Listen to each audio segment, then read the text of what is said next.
As I said, the rot begins when wild actions are received calmly by society, and ilant wild actions చూసుకుంటా ఉంటే and the country will disintegrate no sooner.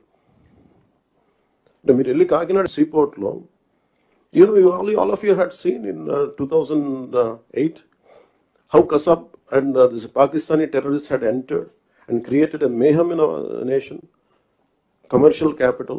It all needs little oversight, let go attitude. And it costed us 300 plus lives. And ఇది smuggling కదా ఇవి కదా అని చెప్పి every part petrol ఎంత కల్తీ జరుగుతుంది. మనోహర్ గారికి వెళ్ళి ఒక గౌరవ ముఖ్యమంత్రి ఆయన వెళ్ళి సీజ్ చేయాల్సిన vigilance is doing their job well, we don't have to do it.